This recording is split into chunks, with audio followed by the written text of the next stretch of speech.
Alright, so I use the power sander because I have one. If you don't, you can hand sand it. You'll want to start with 120, and that will help you level it out. If anything's really not level on your project, you can use 80 grit. Always go, if you're hand sanding, make sure to go with the direction of the grain. One thing you want to do is take your sandpaper and ease over these edges just slightly, and that'll make it feel better on your hand. You don't cut yourself, and it's less likely to splinter on you. So this guy is ready to be stained. Next step is to clean it off. You take just a damp rag, not wet, just damp, and that'll pick up the dust and lint that's left on there. If it's too wet, it raises the grain and you'll need to re-sand it. That'll get the dust out of everything. Now, I have other woodworking projects to do today, and so I want to do this in as dust-free environment as possible. So for me, that's outside. So I'm going to go set up some software that's outdoors. All right. Today I'm staining outside in a semi-shaded area. I need gloves. I don't know where your gloves are, buddy. I need the gloves. You need these gloves? Alright, I'll go get you some. Hold on. No, I need that. Alright, always mix your stain very well with a stir stick. That way you get any sediment on the bottom mixed back in. There's sediments pigment, and you want that evenly distributed. I like using a medium quality brush that's rated for stains and oil-based products. I like oil-based stains. Just dip in your brush, brush it on. I've started using the brush because I like how it works the stain into all the crevices better. Lay it on kind of thick, kind of heavy. I think stain is pretty forgiving, and it's a lot easier than most people think it is.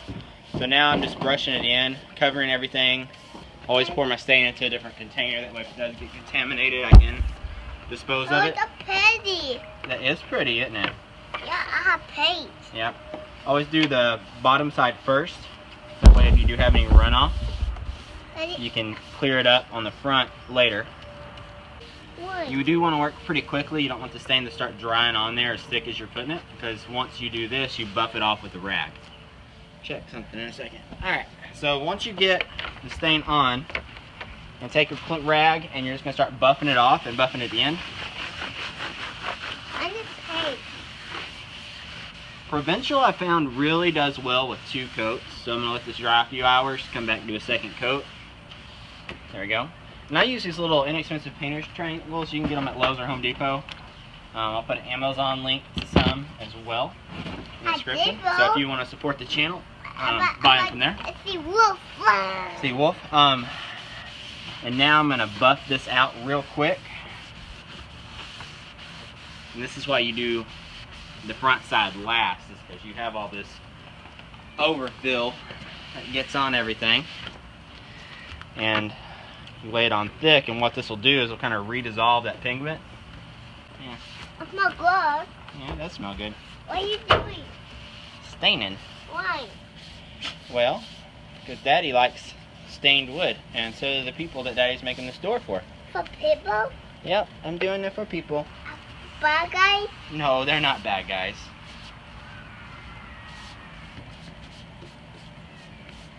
You bad guy? No, I'm not a bad guy. At least I don't want to be a bad guy. Why? Because I want to be a good guy and help people. Why? Because good guys get the girls. Well, not all the time. Some girls are stupid. But you be a good guy and you'll get a good girl. No. I want you. You go. Got a coat of stain on it. Now, same thing as before. We're just going to buff it off.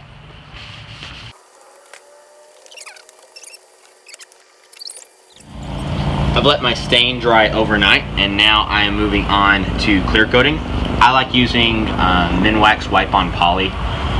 It's pretty much foolproof. It's easy to do. It's easy to correct if you mess it up. And with this product, you want to do 2 coats. At least 3 is better. Same thing as before. You want to start with the back side and move to the front. Always use just a cotton cloth. I buy the whole bags of these at the store, and I use them and throw them away. Just want to make yourself a little pad, like so. It doesn't have to be perfect. And then I have mine in here right now so I don't contaminate the whole thing, because it will pick up a little bit of stain. And you just dip it and wipe it on. You just wipe it into the wood, going with the grain. Any indentations, you want to put a little bit more pressure, but other than that, it doesn't take a lot of pressure. And you can see right now it's kind of changing the color of the wood, the stain.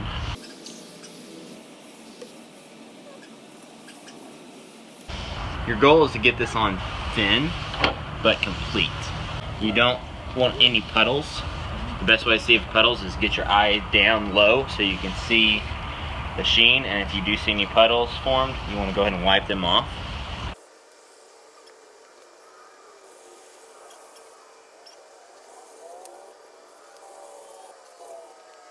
Alright, and that is your first coat of wipe-on poly. What you do for your second coat is you let this dry 2 to 4 hours depending on your weather. You want to make sure it's completely dry. You'll come back and you'll lightly knock it down either with 220 grit sandpaper, or I use these little finishing pads from 3M. It's made for sanding between coats. It knocks down any dust nibs or anything that gets in this. And then you do your second coat and do your third coat, and when you're done you'll have a wonderfully smooth finish. It's very professional, and that'll go. So now, because it's the back is less important than the front, you do it first. Alright, and where I got it, I have it raised up off the ground. I'm just going to take it, my pad, and just wipe underneath. That way if I did get any fingerprints or anything on here, it'll pull them off. Same thing as before, just going with the grain.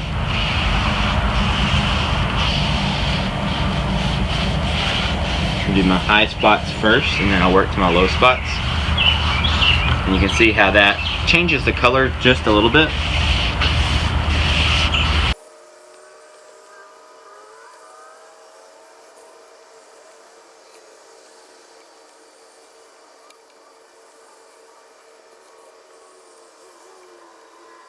Alright, and that's how easy it is to use wipe-on poly. You literally come back, sand, and do 1 to 2 more coats after the first coat is dry, and then you're done.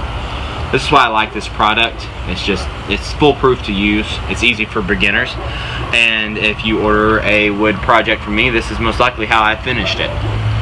So if you get your dog kennel or your barn door and you're wondering, okay, how do I stain it, how do I finish it, this is how. Stain, let it dry overnight, come back, wipe on poly. Thank you for watching this video on how to stain and seal your woodworking project. Be sure to like and subscribe to my YouTube channel. In the description below, you will see product links to the products I used here, so you can know what I use, so you can use them yourself.